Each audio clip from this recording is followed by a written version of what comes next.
Ciao a tutti e benvenuti su Italian Pod. Ciao! Oggi abbiamo preparato qualcosa di speciale. 10 dialoghi ambientati all'Ufficio Postale Italiano. Esatto, e questa idea viene direttamente da uno dei nostri spettatori, Fatime Casa, che ci ha suggerito questo tema nei commenti. Grazie mille per il suggerimento. Davvero un'ottima idea. E se anche voi avete proposte per i prossimi episodi, scrivetecele nei commenti. Leggiamo tutto e ci piace creare contenuti che vi servono davvero. Allora, perché l'ufficio postale? Perché è un luogo che prima o poi tutti visitano quando si vive in Italia. Che tu debba spedire un pacco, o comprare francobolli o pagare una bolletta, le poste italiane sono parte della vita quotidiana. E non è solo una questione pratica. L'Ufficio Postale Italiano ha una sua cultura, delle procedure specifiche, un vocabolario particolare. Se non lo conosci, puoi trovarti un po' spaesato. Quindi oggi vi portiamo attraverso 10 situazioni diverse, dal livello A1 fino al B2. Ogni dialogo rappresenta una situazione reale che potreste incontrare. Inizieremo con le interazioni più semplici, quelle di sopravvivenza, e poi saliremo di complessità fino ad arrivare a situazioni che richiedono un vocabolario più avanzato. Allora, dopo ogni dialogo vi spiegheremo le parole chiave, le espressioni utili e qualche dettaglio culturale importante. Pronti? Perfetto. Cominciamo subito con il primo dialogo, livello A1. Scusi, è questa la coda per gli sportelli? No, devi prendere il numero alla macchinetta. Vede? È lì, vicino all'entrata. Ah, capito! E poi aspetto che chiamino il mio numero? Esattamente. Guardi lo schermo sopra gli sportelli. Quando appare il suo numero con la lettera dello sportello, può andare. Perfetto, grazie mille, molto gentile. Prego, buona giornata. Allora, situazione tipica. Arrivi all'ufficio postale e non sai dove andare. Vediamo le parole importanti. Prima di tutto, la coda. La coda è la fila di persone che aspettano. In italiano diciamo fare la coda o mettersi in coda. Poi abbiamo lo sportello. Lo sportello è il bancone dove lavora l'impiegato o l'impiegata delle poste. Ogni ufficio postale ha più sportelli, numerati o contrassegnati con lettere. La macchinetta è un dispositivo automatico. In questo caso, la macchinetta elimina code. La macchinetta che eroga i numeri si chiama tecnicamente elimina code, ma tutti dicono semplicemente la macchinetta dei numeri. Un'altra parola utile, il numero. Prendi il numero, aspetti e quando lo chiamano vai allo sportello indicato. Nota culturale importante. Negli uffici postali italiani quasi sempre funziona così. Non è una coda fisica, è un sistema con i numeri. Quindi la prima cosa da fare quando entri è cercare la macchinetta. E se non la trovi, fai esattamente come Marco. Chiedi a qualcuno. Gli italiani all'ufficio postale sono abituati ad aiutarsi tra loro. Passiamo al secondo dialogo. Buongiorno, desidera? Buongiorno. Vorrei 5 francobolli per l'Italia, per favore. 5 francobolli per posta ordinaria nazionale. Sono 70 centesimi l'uno, quindi in totale 3,50 €. Ecco qui. Grazie. Ecco i francobolli e la sua ricevuta. Perfetto, grazie mille. Arrivederci. Arrivederci, buona giornata. Dialogo breve, ma molto comune. Vediamo il vocabolario. Il francobollo o i francobolli, al plurale, sono quei piccoli rettangoli adesivi che attacchi sulla busta per spedire una lettera. Notate l'espressione desidera all'inizio. È una formula tipica italiana negli uffici postali, nei bar, nei negozi. È un modo formale e cortese per chiedere cosa vuole o posso aiutarla? Quando rispondi puoi dire vorrei, seguito da quello che ti serve. Vorrei è il condizionale di volere ed è più educato di dire semplicemente voglio. Poi abbiamo i numeri e i prezzi. 3,50 €. In italiano diciamo prima gli euro, poi i centesimi. Se costa solo centesimi, diciamo ad esempio 70 centesimi. La ricevuta è il documento che provi di aver pagato. È importante conservarla, specialmente per le spedizioni. Ultima cosa, per l'Italia significa per destinazioni nazionali, dentro l'Italia. Se devi spedire all'estero, i francobolli costano di più. ma questo lo vediamo nel prossimo dialogo. Dialogo breve, ma molto comune. Vediamo il vocabolario. Il francobollo o i francobolli, al plurale, sono quei piccoli rettangoli adesivi che attacchi sulla busta per spedire una lettera. Notate l'espressione desidera all'inizio. È una formula tipica italiana negli uffici postali, nei bar, nei negozi. È un modo formale e cortese per chiedere cosa vuole o posso aiutarla? Quando rispondi puoi dire vorrei, seguito da quello che ti serve. Vorrei è il condizionale di volere ed è più educato di dire semplicemente voglio. Poi abbiamo i numeri e i prezzi. 3,50 €. In italiano diciamo prima gli euro, poi i centesimi. Se costa solo centesimi, diciamo ad esempio 70 centesimi. La ricevuta è il documento che provi di aver pagato. È importante conservarla, specialmente per le spedizioni. Ultima cosa, per l'Italia significa per destinazioni nazionali, dentro l'Italia. Se devi spedire all'estero, i francobolli costano di più, ma questo lo vediamo nel prossimo dialogo. Qui il livello sale leggermente, perché dobbiamo fare delle scelte e capire le opzioni. Parola chiave numero 1. Spedire. Spedire significa mandare, inviare qualcosa attraverso il servizio postale. Puoi spedire una lettera, un pacco, una cartolina. Poi c'è la distinzione tra posta prioritaria e posta ordinaria. La prioritaria è più veloce ma costa di più. L'ordinaria è più economica ma più lenta. L'estero significa fuori dall'Italia, all'estero. Quindi spedire all'estero vuol dire mandare qualcosa in un altro paese. Notate che l'impiegato pesa la lettera. Pesare è il verbo, il peso è il sostantivo. Il costo delle spedizioni dipende dal peso e dalla destinazione.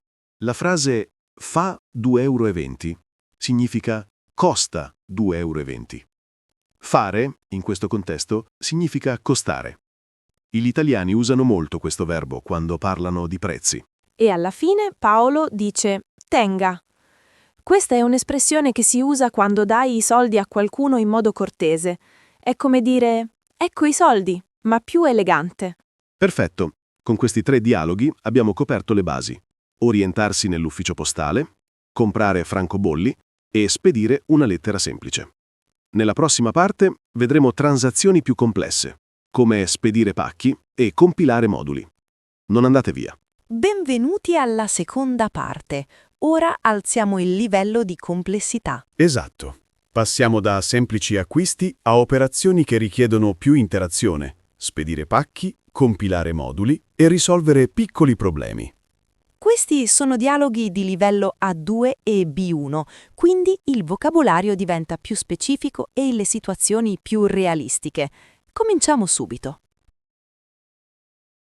Buongiorno, vorrei spedire questo pacco a Milano, a mia nonna. Buongiorno, certamente.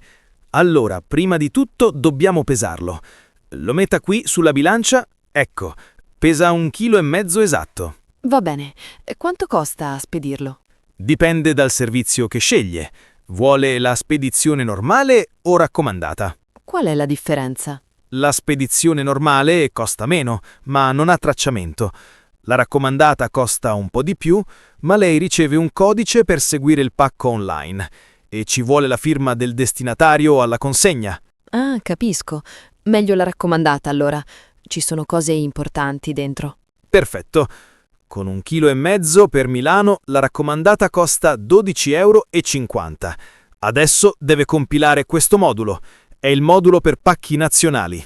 Devo scrivere tutto io? Sì, ma è semplice. Qui scrive il suo nome e cognome, cioè lei come emittente. Qui sotto mette il suo indirizzo completo con il CAP. Il CAP sarebbe il codice postale, giusto? Esattamente. Poi dall'altra parte qui scrive i dati del destinatario. Nome, cognome, indirizzo completo e CAP di Milano. E questa parte qui sotto? Quella è la dichiarazione del contenuto. Deve scrivere cosa c'è dentro il pacco. Non serve essere dettagliatissimi, ma deve indicare la categoria, Vestiti, libri, alimentari, elettronica. Dentro ci sono vestiti e qualche libro per mia nonna. Perfetto, scriva vestiti e libri. E poi qui il valore dichiarato, cioè quanto valgono approssimativamente le cose che spedisce. Non lo so con esattezza, diciamo circa 50 euro? Va benissimo, scriva 50 euro. Ecco, ora firmi qui in basso e metta la data di oggi. Fatto. Ecco il modulo compilato. Perfetto, tutto corretto. Adesso lo scannerizzo nel sistema. Ecco fatto. Questo è il suo codice di tracciamento. Lo trova sulla ricevuta. Il pacco arriverà in 3 giorni lavorativi, quindi entro venerdì. Benissimo, mia nonna sarà contenta. Grazie mille per la pazienza. Prego, figurati. Sono 12,50 euro. Prego. Ecco a lei. Carta va bene? Sì, certo. Avvicini pure la carta al lettore. Perfetto, pagamento accettato. Ecco la sua ricevuta. Buona giornata. Grazie, buona giornata anche a lei. Dialogo più lungo e più complesso.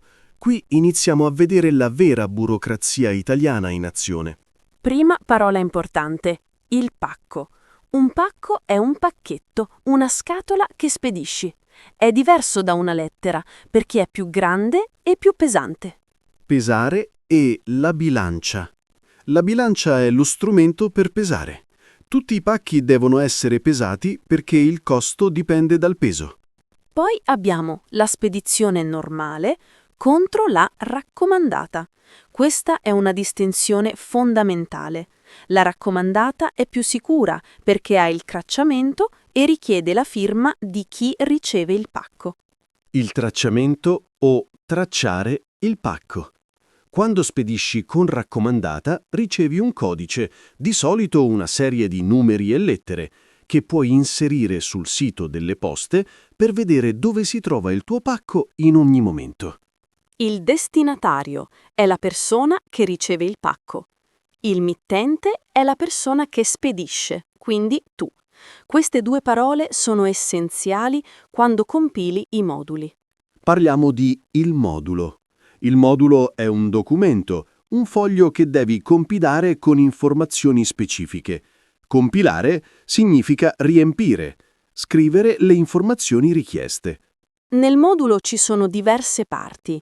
C'è la sezione del mittente, dove scrivi i tuoi dati, la sezione del destinatario, dove scrivi i dati di chi riceve, e la dichiarazione del contenuto, dove spieghi cosa c'è dentro il pacco. Il CAP è il codice di avviamento postale, cioè il codice postale italiano. Sono 5 numeri che identificano la zona. Ad esempio, Milano Centro ha il CAP 20121, Roma Centro ha il CAP 00186. È obbligatorio scriverlo sempre. Il valore dichiarato è importante. Devi indicare approssimativamente quanto valgono le cose che spedisci. Questo serve per l'assicurazione in caso di smarrimento o danno. Ultima cosa, scannerizzare. L'impiegato scannerizza il modulo, cioè lo passa attraverso uno scanner per inserire i dati nel sistema informatico. Da quel momento il pacco è tracciato. Scusi, ho compilato il modulo ma credo di aver fatto confusione. Può controllare? Certo, nessun problema. Vediamo. Ah sì, qui c'è un piccolo errore. Ha scritto il suo indirizzo nella sezione del destinatario e l'indirizzo di chi riceve nella sezione del mittente. Oh no, ho invertito tutto. Non si preoccupi, capita spesso. Guardi, è semplice. Questa parte in alto a sinistra è sempre per il mittente, cioè lei che spedisce. Questa parte in alto a destra è per il destinatario, cioè chi riceve. Ah, ora è chiaro. Devo rifare tutto il modulo? No, può semplicemente barrare con una X quello che ha scritto male e riscrivere accanto. Basta che sia leggibile. Perfetto. E questa parte qui, dichiarazione del contenuto, devo essere molto specifico? Dipende. Se spedisce in Italia può scrivere una descrizione generale, libri, vestiti, giocattoli, oggetti per la casa. Se spedisce all'estero, deve essere più dettagliato per la dogana. No, è per l'Italia, a Napoli. Dentro ci sono vestiti estivi e un paio di scarpe. Perfetto. Scriva abbigliamento e calzature. Va benissimo così. E qui, dove c'è scritto valore? Lì deve indicare il valore approssimativo del contenuto. Non serve essere precisi al centesimo, ma deve avere un'idea. Serve per l'assicurazione base, che è inclusa automaticamente. Diciamo circa 80 euro tra vestiti e scarpe. Perfetto. Scriva 80 euro qui. Poi firmi qui in basso, con la data di oggi, che sarebbe il 2 dicembre. Ecco fatto. Spero di averlo compilato bene questa volta. Sì, ora è tutto corretto. Bravissimo. Adesso lo inserisco nel sistema. Perfetto. Il pacco è registrato. Ecco la sua ricevuta con il codice di tracciamento. Quando arriva più o meno? Per Napoli, con la raccomandata, circa 3 o 4 giorni lavorativi, quindi entro lunedì prossimo sicuramente. Ottimo. Grazie mille per la pazienza, davvero. Ma si figuri, è il mio lavoro. Meglio controllare bene ora che avere problemi dopo. Il costo totale è 14 euro. Ecco, pago con carta. Perfetto. Avvicini la carta. Ecco, pagamento effettuato. Ecco la sua copia. Buona giornata. Grazie, buona giornata. Questo dialogo è perfetto per capire come gestire gli errori e le correzioni. Invertire significa scambiare, mettere una cosa al posto dell'altra. Luca ha invertito i dati del mittente e del destinatario. Un errore molto comune. Barrare significa fare una X sopra qualcosa per cancellarla. Quando sbagli su un modulo cartaceo, spesso puoi barrare l'errore e scrivere la cosa giusta accanto senza dover rifare tutto. Leggibile vuol dire che si può leggere chiaramente. L'impiegata dice «basta che sia leggibile», cioè basta che si capisca cosa c'è scritto, anche se non è perfetto. La dogana è l'ufficio governativo che controlla le merci che entrano o escono da un paese. Per le spedizioni internazionali, la dogana può aprire i pacchi e controllare il contenuto, quindi devi essere molto preciso nella dichiarazione. Abbigliamento è il termine formale per vestiti e calzature è il termine formale per scarpe. Questi sono termini burocratici che si usano nei moduli ufficiali. L'assicurazione base è inclusa automaticamente in alcune spedizioni. Se il pacco si perde o si danneggia, vieni rimborsato fino al valore dichiarato. Per questo è importante indicare il valore reale. Registrato significa inserito nel sistema. Quando il pacco è registrato, entra ufficialmente nel circuito postale e inizia il tracciamento. Buonasera. Devo pagare questa bolletta del gas. Posso farlo qui? Buonasera, signora. Certamente, le poste accettano il pagamento di bollette. Ha portato il bollettino? Sì, eccolo.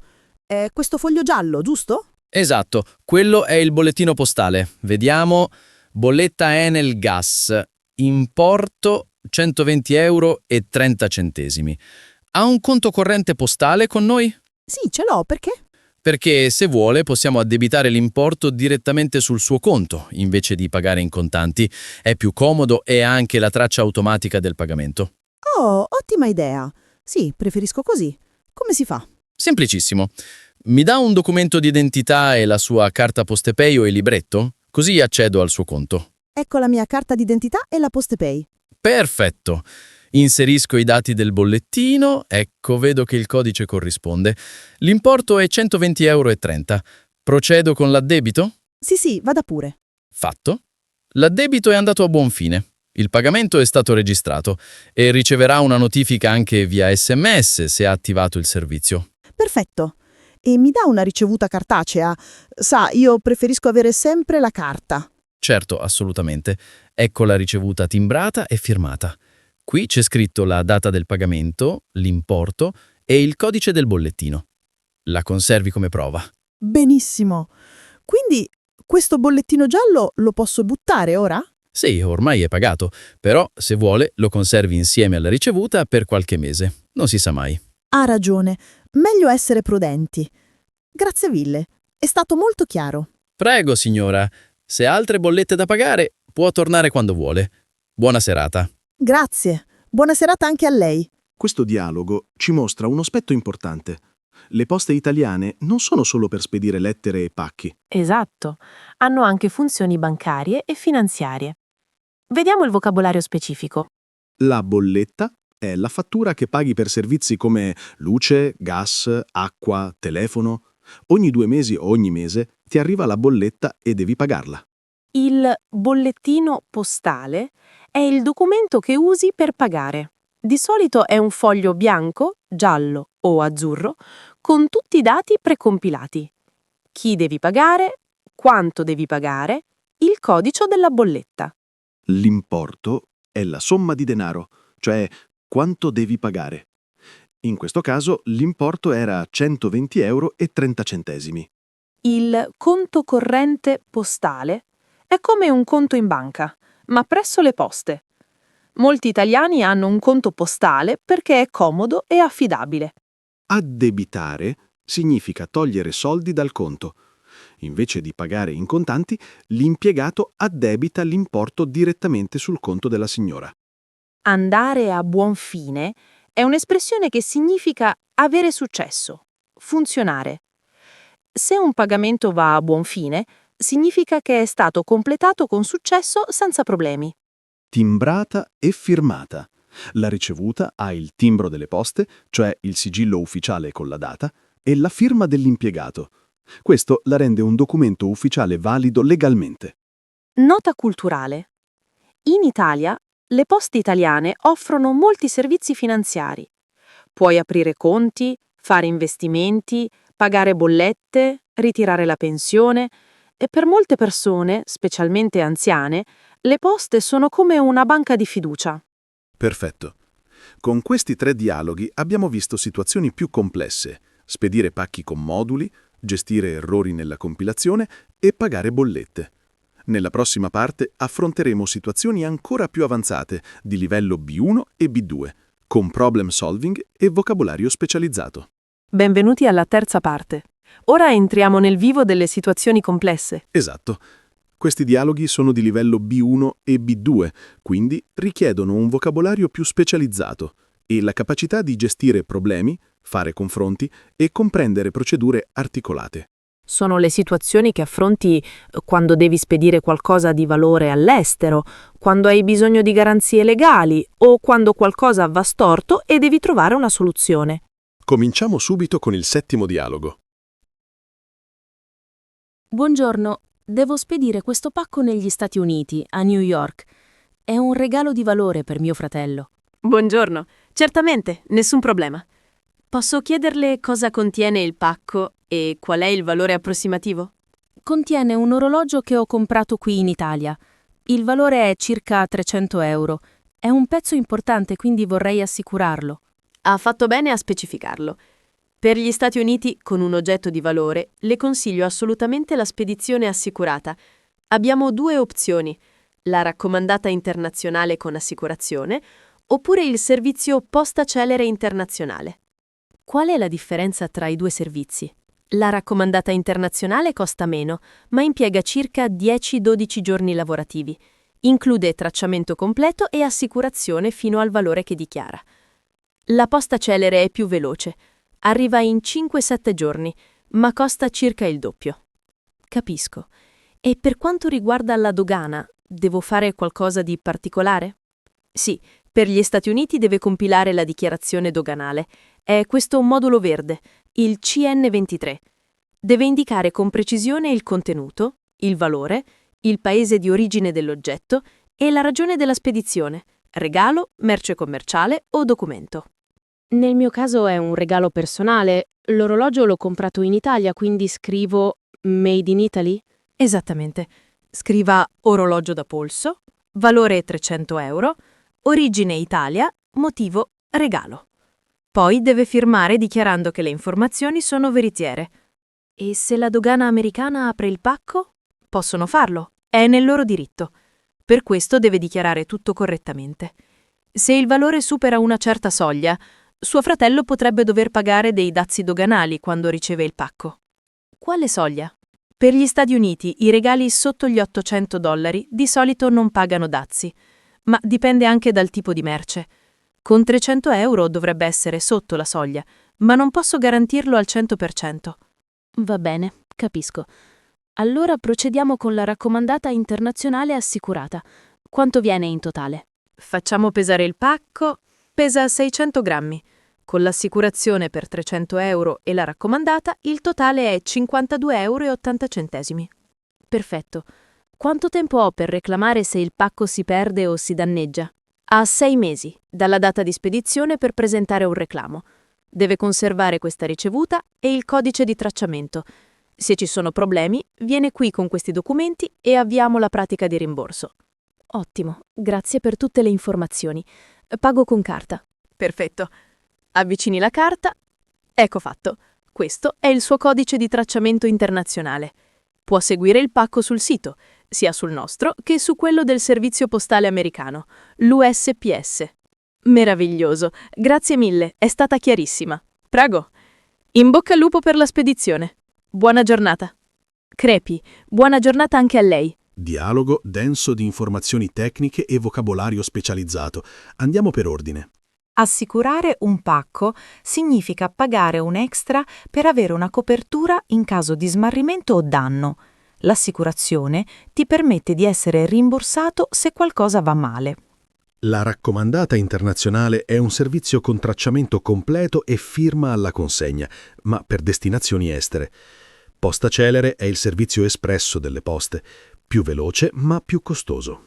La dogana l'abbiamo già vista, ma qui diventa più rilevante.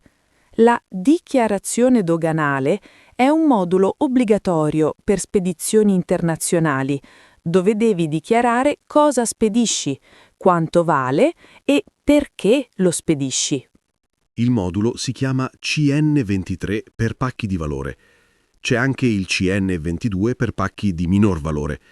In questi moduli devi essere preciso e onesto, perché dichiarazioni false possono creare problemi legali. I dazi doganali sono tasse che il paese di destinazione può applicare sulle merci importate.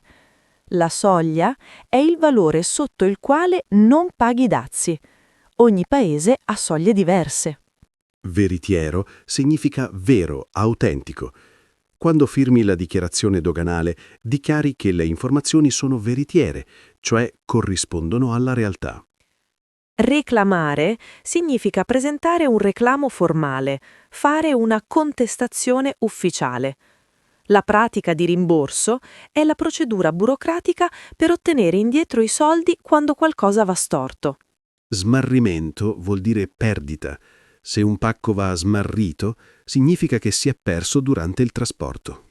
Nota l'espressione finale, in bocca al lupo, è un modo per augurare buona fortuna e si risponde crepi o crepi il lupo.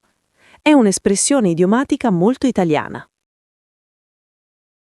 Buongiorno, devo spedire questi documenti legali con raccomandata AR. È urgente e serve la massima tracciabilità. Buongiorno avvocato, certamente.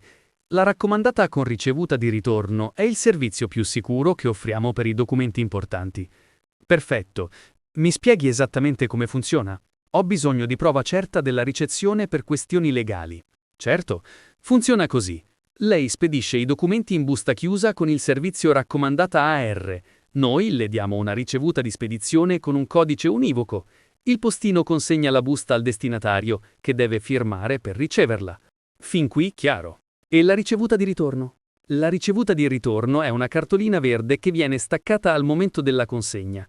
Il destinatario firma su questa cartolina, il postino la timbra con data e ora della consegna e poi questa cartolina viene rispedita a lei per posta ordinaria. Quindi io ricevo fisicamente la prova che il destinatario ha firmato e ha ricevuto i documenti in una data specifica? Esattamente. La cartolina verde che le arriva a casa contiene la firma originale del destinatario, il timbro postale con data e ora e il codice della raccomandata. È una prova legalmente valida in tribunali. Quanto tempo ci vuole per ricevere questa cartolina? Dipende dalla destinazione. Se spedisce in città, la raccomandata arriva il giorno dopo e lei riceve la cartolina verde entro 3-4 giorni. Se spedisce più lontano, può impiegare una settimana in totale. E se il destinatario rifiuta di ricevere la raccomandata? Il postino annota il rifiuto sulla cartolina, la timbra come rifiutata dal destinatario e gliela rispedisce comunque. Anche quello è una prova. Dimostra che il tentativo di consegna è stato fatto. Perfetto, è esattamente quello che mi serve. E se il destinatario non è in casa? Il postino lascia un avviso nella cassetta. Il destinatario ha 10 giorni per ritirare la raccomandata all'ufficio postale. Se non la ritira entro 10 giorni, viene rispedita al mittente e lei riceve la cartolina con la dicitura compiuta giacenza. Compiuta giacenza. Cioè? Significa che la raccomandata è rimasta giacente, cioè depositata all'ufficio postale, per i 10 giorni previsti dalla legge, ma il destinatario non l'ha mai ritirata. Legalmente si considera come se fosse stata consegnata. Eccellente, è molto importante per noi avvocati. Procediamo allora. Ho 3 buste da spedire, tutte con AR. Nessun problema. Deve compilare un modulo per ogni busta. Qui scriva il destinatario, qui il mittente. Sono tutte per l'Italia? Sì, tutte italiane. Una per Roma, 2 per Milano. Perfetto. Il costo è 7,50 € per ogni raccomandata AR, quindi 22,50 € in totale. Ecco, pago in contanti. E mi raccomando, conservi bene le ricevute. Certo. Ecco le 3 ricevute numerate. Le consiglio di fotografarle o scannerizzarle come backup digitale. Ottimo consiglio, lo farò. Grazie mille, molto professionale. Grazie a lei, avvocato. Buona giornata. Questo dialogo è perfetto per chi lavora con documenti legali o situazioni formali che richiedono prove certe. La raccomandata AR, o raccomandata con ricevuta di ritorno, è il servizio più sicuro. AR è l'abbreviazione che vedrete scritto ovunque. La tracciabilità è la capacità di seguire e documentare ogni passaggio della spedizione. Più alta è la tracciabilità, più sicuro è il servizio. Il codice univoco è un codice identificativo unico che appartiene solo a quella spedizione. Ogni raccomandata ha il suo codice univoco. La cartolina verde è il documento fisico che torna indietro con la firma del destinatario. È verde per distinguerla facilmente da altra posta. Timbrata significa che porta il timbro ufficiale delle poste con data e ora. Legalmente valida in tribunale significa che i giudici accettano questo documento come prova in un processo. Rifiutare significa non accettare. Se qualcuno rifiuta di ricevere una raccomandata, il postino lo annota e questo rifiuto stesso diventa una prova. La giacenza è quando qualcosa rimane depositato, fermo, in un luogo. Compiuta giacenza è un termine legale che indica che la raccomandata è rimasta disponibile per il ritiro per il tempo previsto dalla legge. Questo concetto è importante. Dopo 10 giorni di giacenza, la raccomandata si considera legalmente consegnata anche se il destinatario non l'ha mai ritirata. Questo protegge chi spedisce da destinatari che evitano intenzionalmente di ricevere documenti. Il backup digitale significa fare una copia elettronica. Fotografare o scannerizzare le ricevute è sempre una buona idea per avere una copia di sicurezza. Buongiorno, ho un problema con un pacco che ho spedito in Giappone 3 settimane fa. Il tracking online dice in attesa di documentazione doganale da 10 giorni e non si muove. Cosa significa? Buongiorno, mi fa vedere il codice di tracciamento, così controllo nel sistema. Ecco, lo vedo. Sì, il pacco è fermo alla dogana giapponese. Ma perché? Io ho compilato tutto correttamente. Ho dichiarato il contenuto, il valore, ho messo tutte le informazioni richieste. Lo vedo, la sua dichiarazione è completa. Il problema non è da parte nostra. Probabilmente la dogana giapponese richiede documentazione aggiuntiva al destinatario, oppure vuole che paghi dazi o tasse di importazione. Ma il valore era solo 150 euro. Pensavo fosse sotto la soglia per i dazi. Ogni paese ha regole diverse e soglie diverse. Inoltre, a volte la dogana fa controlli casuali anche su pacchi sotto la soglia, soprattutto se contengono determinati tipi di merce. Cosa aveva spedito, esattamente? Cosmetici italiani e alcuni integratori alimentari. Erano tutti prodotti legali, comprati in farmacia. Ecco, probabilmente è quello il motivo. Molti paesi, incluso il Giappone, hanno regolamentazioni molto rigide su cosmetici e integratori. anche se sono legali in Italia, potrebbero richiedere certificazioni specifiche per entrare in Giappone. Quindi cosa posso fare adesso? Il pacco tornerà indietro? Non necessariamente. Il destinatario in Giappone dovrebbe ricevere una notifica dalla dogana giapponese con le istruzioni su cosa fare, presentare documenti, pagare tasse o in alcuni casi certificare che i prodotti sono per uso personale e non commerciale. Ma come faccio a sapere esattamente cosa gli chiedono? Posso contattare la dogana io? Direttamente è difficile perché dovrebbe parlare giapponese e conoscere le loro procedure. Le consiglio di fare così. Dia questo modulo al destinatario. È il modulo di contatto internazionale. Lui lo compila e lo presenta alla dogana giapponese o all'ufficio postale locale. E se il destinatario non riesce a risolvere? Se la dogana non accetta i prodotti? In quel caso il pacco viene rispedito al mittente, cioè a lei, ma le spese di ritorno sono a suo carico.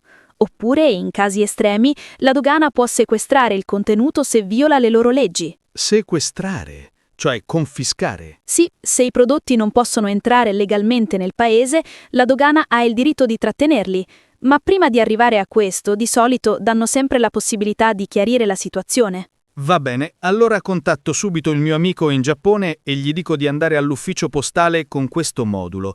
C'è un numero di riferimento o qualcosa che può aiutarlo? Sì, guardi, le stampo questa schermata con tutti i dettagli del tracking internazionale. C'è il codice del pacco, lo stato attuale e il riferimento della dogana. Porti questo al suo amico, gli sarà utile. Perfetto, grazie. Ma per il futuro, come posso evitare questi problemi?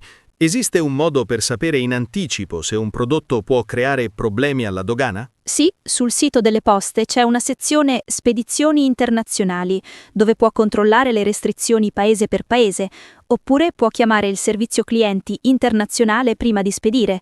Loro hanno tutte le informazioni aggiornate sulle regolamentazioni. Non lo sapevo. Avrei dovuto informarmi prima. Grazie mille per l'aiuto e per la pazienza. Prego, è normale avere questi dubbi con le spedizioni internazionali. In bocca al lupo per risolvere. Grazie, ne avrò bisogno. Buona giornata. Questo dialogo affronta un problema reale e frustrante, il blocco in dogana. Vediamo il vocabolario tecnico. Il tracking è il tracciamento online. Fermo significa bloccato, non si muove. Quando un pacco è fermo in dogana, significa che è arrivato al paese di destinazione ma non può essere consegnato. La documentazione doganale sono i documenti richiesti dalla dogana per far passare la merce.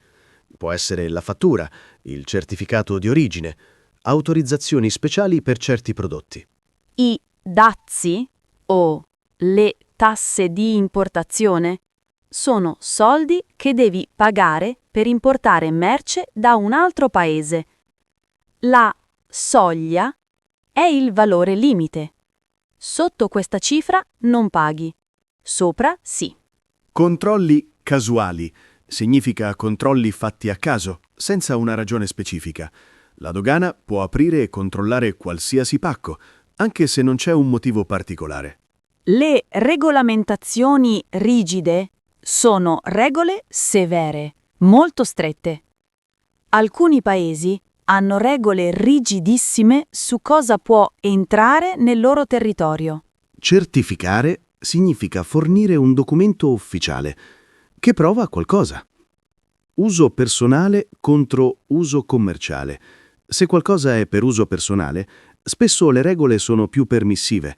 Rispedire al mittente è quando il pacco torna indietro a chi l'ha spedito. E le spese di ritorno sono i costi per rimandare indietro il pacco e di solito le paga chi ha spedito. Sequestrare o confiscare significa che le autorità prendono la merce e non ti la ridanno. È la situazione peggiore, ma succede se spedisci qualcosa di illegale nel paese di destinazione. Trattenere significa tenere, non rilasciare. La dogana può trattenere un pacco per giorni o settimane, mentre verifica tutto. Consiglio importante: prima di spedire prodotti come cosmetici, alimenti, integratori, medicine o elettronica all'estero, Informatevi sempre sulle regole del paese di destinazione. Ogni paese ha leggi diverse. Perfetto. Con questi 3 dialoghi complessi abbiamo coperto spedizioni assicurate internazionali, raccomandate con valore legale e risoluzione di problemi doganali. Eccoci all'ultima parte. Abbiamo fatto un viaggio completo attraverso tutte le operazioni postali possibili. Esatto. E per chiudere, vogliamo mostrarvi un aspetto che spesso gli stranieri non conoscono. Le poste italiane non sono solo un ufficio postale. Sono un'istituzione sociale, specialmente per alcune generazioni. Questo dialogo finale è ambientato proprio in questa dimensione culturale. Cominciamo subito con il 10° e ultimo dialogo. Buongiorno, signorina. Sono venuto per il solito appuntamento mensile. Buongiorno, signor Rossi. La pensione, vero? Un attimo che preparo tutto. Come sta? Si tira avanti, grazie. L'età avanza, ma finché posso venir qui da solo va bene così. Ma lei è in forma? Allora, ecco qui. Questo mese sono 1.350 euro. Vuole tutto in contanti come sempre o preferisce lasciare qualcosa sul libretto? Sa, signorina, volevo proprio parlarle di questo.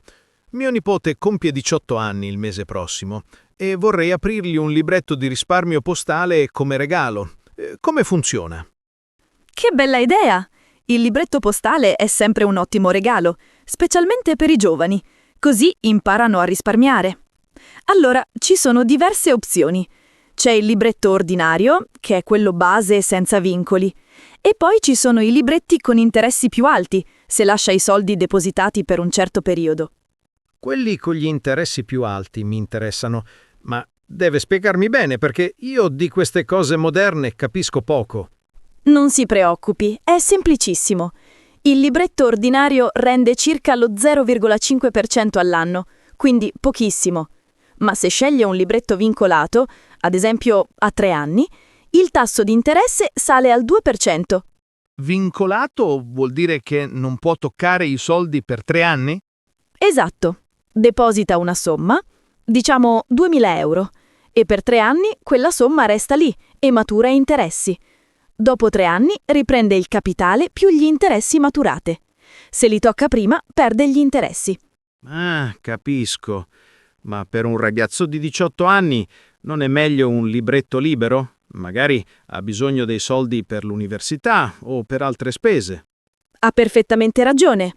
Allora le consiglio il libretto ordinario senza vincoli.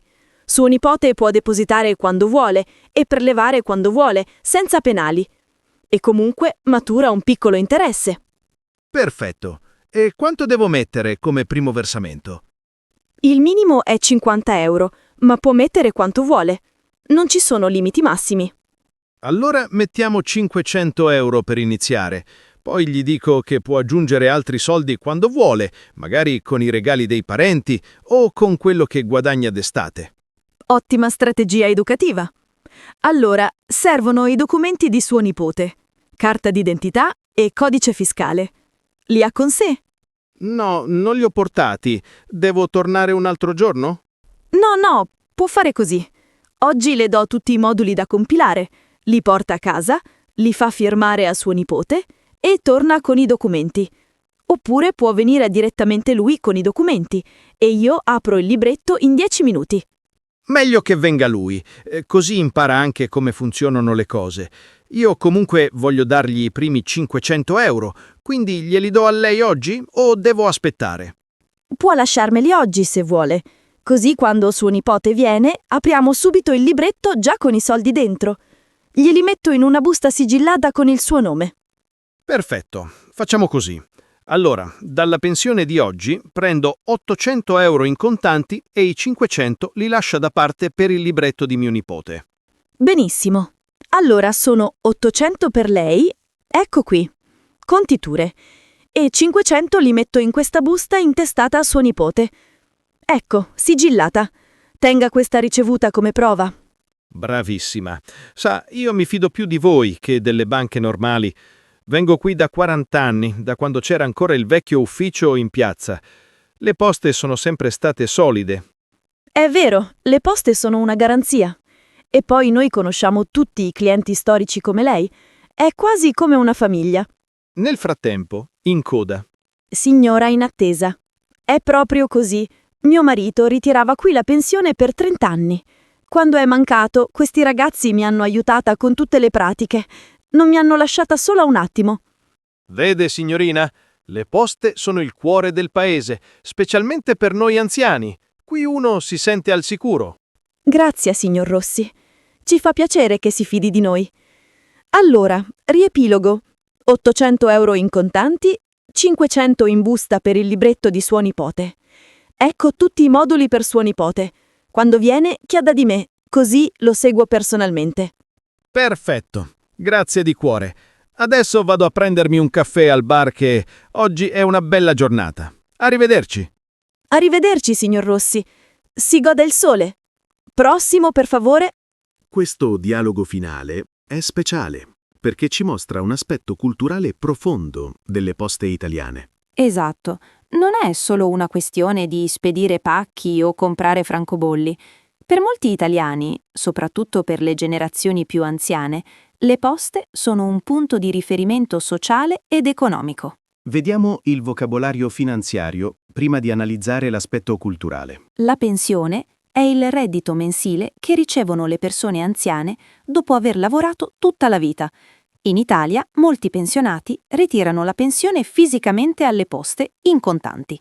Il libretto di risparmio postale, o semplicemente il libretto, è come un conto di risparmio semplificato. Esistono da decenni in Italia e sono considerati molto sicuri. Gli interessi sono i soldi che guadagni lasciando i tuoi soldi depositati. Il tasso di interesse è la percentuale che guadagni. 0,5% si scrive 0,5%. Vincolato significa bloccato per un periodo stabilito. Se scegli un libretto vincolato a 3 anni, non puoi prelevare i soldi per 3 anni, altrimenti perdi gli interessi. Maturare interessi significa che gli interessi crescono nel tempo. Il capitale è la somma principale che hai depositato, senza contare gli interessi. Le penali sono le punizioni economiche. Se rompi un vincolo prima del tempo, paghi una penale, cioè perdi parte degli interessi o devi pagare una commissione. Il versamento è quando depositi soldi. Il prelevamento è quando ritiri i soldi. Versare e prelevare sono i verbi. Il codice fiscale è un documento identificativo italiano, come un numero di identificazione personale. Ogni italiano ne ha uno dalla nascita. Intestato a significa che qualcosa è a nome di qualcuno. Una busta intestata a Mario significa che sulla busta c'è scritto Mario come destinatario. I clienti storici sono clienti che frequentano un posto da molti anni. Il signor Rossi viene alle poste da 40 anni, quindi è un cliente storico. Ora parliamo dell'aspetto culturale, che è il vero cuore di questo dialogo. Le poste italiane hanno un ruolo sociale molto importante, specialmente nei piccoli paesi e per le persone anziane. Non sono solo un servizio commerciale. Molti pensionati ritirano la pensione alle poste ogni mese, in contanti. Per loro è un appuntamento fisso, un momento sociale. Conoscono gli impiegati, si fermano a parlare, si sentono parte di una comunità. L'espressione «le poste sono il cuore del paese» non è esagerata. In molti piccoli comuni italiani, l'ufficio postale è uno dei pochi servizi pubblici rimasti, insieme al municipio e alla chiesa. Notate come il signor Rossi dice «mi fido più di voi che delle banche normali». Questa è una frase che sentirete spesso dagli italiani più anziani. Le poste sono percepite come più affidabili, più umane, meno fredde delle banche commerciali. E c'è un elemento personale. L'impiegata conosce il signor Rossi da tempo, sa della sua vita, del nipote. Questo rapporto personale è importante nella cultura italiana, specialmente per le generazioni più vecchie. La signora in coda che interviene racconta come le poste l'hanno aiutata dopo la morte del marito. Questo è significativo. Le poste non sono viste solo come un'azienda, ma come un'istituzione che si prende cura delle persone. Oltre al servizio postale, le poste italiane offrono servizi bancari completi, conti correnti, libretti di risparmio, carte di credito, mutui, investimenti, assicurazioni. Per molti italiani, specialmente nelle aree rurali, le poste sono la loro banca principale. Un altro aspetto interessante. Il signor Rossi vuole insegnare al nipote a risparmiare attraverso il libretto. Questa è una tradizione italiana, regalare un libretto postale ai giovani per educarli alla gestione del denaro. E notate come l'impiegata si offre di seguire personalmente il nipote quando verrà. Questo tipo di servizio personalizzato è tipico delle poste italiane nei centri piccoli e medi. Bene, siamo arrivati alla fine del nostro viaggio attraverso l'ufficio postale italiano. Abbiamo visto 10 situazioni diverse, dal livello A1 al B2, con tutto il vocabolario necessario per sopravvivere e prosperare alle poste italiane. Facciamo un ripasso veloce delle situazioni che abbiamo affrontato. Livello A1. Come orientarsi nell'ufficio, con il sistema Elimina Code, comprare francobolli, spedire una lettera semplice. Livello A2-B1. Spedire pacchi nazionali, compilare moduli, gestire errori, pagare bollette. Livello B1-B2. Spedizioni internazionali assicurate, raccomandate con valore legale, problemi doganali e il ruolo sociale delle poste. Ora vogliamo lasciarvi con le 10 parole d'oro dell'ufficio postale. Queste sono le parole che dovete assolutamente conoscere. Numero 1. La coda, o meglio ancora, il numero. Prima cosa da fare, prendi il numero alla macchinetta. Numero 2. Lo sportello. Il bancone dove vai quando chiamano il tuo numero. Numero 3. Il francobollo, per spedire lettere e cartoline. Numero 4. Il pacco, quando devi spedire qualcosa di più grande. Numero 5. La raccomandata, il servizio con tracciamento e firma alla consegna. Numero 6. La ricevuta. Il documento che prova che hai pagato o spedito qualcosa. Conservatela sempre. Numero 7. Il modulo, il formulario da compilare con i tuoi dati e quelli del destinatario. Numero 8. La tariffa. Il prezzo del servizio. Dipende sempre dal peso e dalla destinazione. Numero 9. Il tracciamento o il codice di tracciamento, per seguire online dove si trova la tua spedizione. E numero 10. Il bollettino, per pagare bollette di gas, luce, telefono e altri servizi. Conoscendo queste 10 parole, potete già affrontare il 90% delle situazioni all'ufficio postale. E ora vi diamo la frase di sopravvivenza assoluta, quella che vi salva in qualsiasi situazione difficile. Pronti? Eccola! Mi scusi, può aiutarmi? Non sono molto pratico delle procedure italiane. Questa frase funziona sempre. Gli impiegati postali sono generalmente pazienti con gli stranieri, specialmente se dimostrate di voler imparare e vi rivolgete a loro con educazione. Altri consigli pratici prima di salutarci. Portate sempre un documento d'identità quando andate alle poste. Molte operazioni lo richiedono. Se dovete spedire qualcosa all'estero, informatevi prima sulle regole del paese di destinazione. Ogni paese ha restrizioni diverse su cosa può entrare. Conservate sempre tutte le ricevute fino a quando la spedizione non è arrivata a destinazione. La ricevuta è la vostra unica prova. E, se possibile, fotografate o scannerizzate i codici di tracciamento.